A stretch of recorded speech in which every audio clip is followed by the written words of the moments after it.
नमस्कार, मी सोनाली गजानन एडणे, लोकनायक बापूजी यांनी महिला महाविद्यालय यवतमाळ बी ए फायनल इयरची विद्यार्थिनी. आजचे टॉपिक 1857चा उठाव होण्यामागची नेमकी कारणे कोणती होती? 1.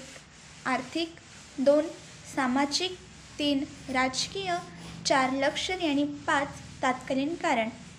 आर्थिक कारणांमध्ये नवी महसुली पद्धत, व्यापारी धोरण, भारतीय तिजोरीची लूट, तसेच सामाजिक कारणांमध्ये सतीबंदी, विधवा पुनर्विवाह, परंपरागत चालीरीती रूढी यात इंग्रजांचा हस्तक्षेप.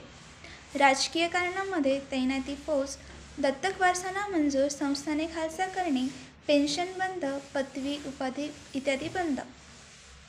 लष्करी कारणांमध्ये हिंदी सैनिकांना कमी वेतन, कमी दर्जाचे पद, जास्त काम, गंध, दाढी वाढवण्यास मनाई आणि समुद्रमार्गे सक्तीचा प्रवास.